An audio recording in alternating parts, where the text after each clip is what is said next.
Hello. അപ്പോൾ ഇതൊരു കുഞ്ഞ് വെഡിങ് ആനിവേഴ്സറി സെലിബ്രേഷൻ്റെ വ്ലോഗായാലോ? അപ്പോൾ വേറെ ആരുടെതല്ല കേട്ടോ, എൻ്റെ ഫാദറിലോടെയും മദറിലോടെയും വെഡിങ് ആനിവേഴ്സറിയാണ്. അതായത് സച്ചിൻ്റെ അമ്മയുടെയും അച്ഛൻ്റെയും വെഡിങ് ആനിവേഴ്സറിയാണ്. അപ്പോൾ ഞങ്ങൾ ഇതേപോലെ വെഡിങ് ആനിവേഴ്സറീസും ബർത്ത്ഡേസും ഒക്കെ സെലിബ്രേറ്റ് ചെയ്യാറുണ്ട്. അപ്പോൾ വീഡിയോ ഫസ്റ്റ് ടൈമാണ് കേട്ടോ ഞാൻ പോസ്റ്റ് ചെയ്യുന്നത്. ഓൾറെഡി ഇതേ കേക്ക് കട്ടിങ്ങൊക്കെ ഇവിടെ കഴിഞ്ഞിട്ടുണ്ട്. അതുപോലെ നല്ല ഹാപ്പി മൂഡിലാണ് ഇരിക്കുന്നത്. അപ്പോൾ നമ്മളിത് ഈ ഫോട്ടോസൊക്കെ എടുത്തിട്ടുണ്ടായിരുന്നു, ഗിഫ്റ്റ്സ് ഒക്കെ കൊടുത്തിട്ടുണ്ടായിരുന്നു. പക്ഷെ ഞാൻ വീഡിയോസ് ഒന്നും എടുത്തിട്ടുണ്ടായിരുന്നില്ല.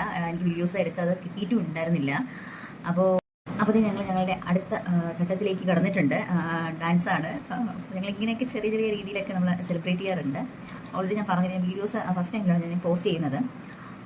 അങ്ങനെ അപ്പോൾ സച്ചനും അമ്മയും അച്ഛനും മാമനും മാവിയും ചേട്ടനും ചേച്ചിയും ചേട്ടന്മാരും എല്ലാവരും ഒക്കെ ആയിട്ട് നല്ലൊരു ഹാപ്പി മൂഡിലായിരുന്നു. അപ്പോൾ ഞാനിങ്ങനെ ക്യാരിങ് ആയതുകൊണ്ട് ഞാൻ മാറി നിൽക്കായിരുന്നു, ഡാൻസിലൊന്നും പങ്കെടുക്കാതെ. അപ്പോൾ സച്ചൻ്റെ അച്ഛനും, അതായത് സച്ചൻ്റെ അച്ഛനെയും ഞാൻ മാമാന്നാണ് വിളിക്കുന്നത്. ഇത് സച്ചൻ്റെ മാമനാണ് കേട്ടോ, അതായത് സച്ചൻ്റെ അമ്മയുടെ ബ്രദറാണ്. അപ്പോൾ ആ മാമനും എല്ലാ മാമന്മാരുമായിട്ട് എന്നെ ഇങ്ങനെ ഒന്ന് ഡാൻസ് കളിപ്പിക്കുകയാണ്. അപ്പോൾ എനിക്കൊരു എൻജോയ്മെൻറ്റ് ആവട്ടെ എന്ന് വിചാരിച്ചിട്ടായിരിക്കും. അങ്ങനെ ഇപ്പോൾ എല്ലാവരും ഒരു നല്ലൊരു ഹാപ്പി മൂഡിലാണ് ഇരിക്കുന്നത്. അപ്പോൾ ഞങ്ങൾ ഇങ്ങനെയൊക്കെയാണ് സെലിബ്രേറ്റ് ചെയ്യാനുള്ളത്. ഫുഡൊക്കെ കഴിച്ചിട്ടുണ്ടായിരുന്നു. അപ്പോൾ അത്രയുള്ളൂ. ബൈ.